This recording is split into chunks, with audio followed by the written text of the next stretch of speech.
I am Thomas, one of the 12 apostles, often known as Doubting Thomas. This nickname only tells part of my story, but let me tell you about my journey and my beliefs. I was born in Galilee, a simple region, but one where faith and tradition were deeply rooted. From a young age, I had an inquisitive mind, always searching for answers. This need to understand and question often put me on the sidelines, because it was not common to ask so many questions about subjects that many accepted without questioning. My life changed the day I met Jesus. His penetrating gaze seemed to see beyond appearances, right down to my soul itself. When I heard him preach for the first time, I was overwhelmed. His words carried a truth that transcended everything I had learned. He called me to follow him, and despite my natural doubts, I felt an irresistible impulse. I became one of his disciples, a direct witness to his miracles and his teachings.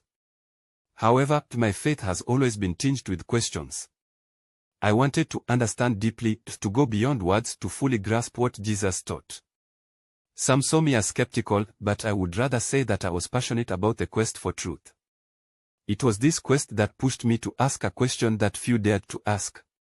When Jesus spoke of his imminent departure, I asked the Lord, "We do not know where you are going. How can we know the way?" To this question, he answered with unforgettable words, "I am the way, the truth, and the life." And yet, the moment for which I am best known remains that of my doubt after the resurrection. When the other apostles told me that they had seen the risen Lord, I could not believe them. I answered them, "Unless I see in his hands the mark of the nails, and put my finger into the mark of the nails and my hand into his side, I will not believe." These words were not a rejection of Jesus, but an expression of my deep inner struggle. How could something so miraculous be true? 8 days later, Jesus appeared before us, and he spoke directly to me.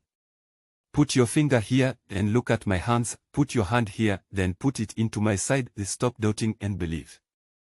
These words broke through my resistance, and in a surge of renewed faith, I proclaimed, "My Lord and my God."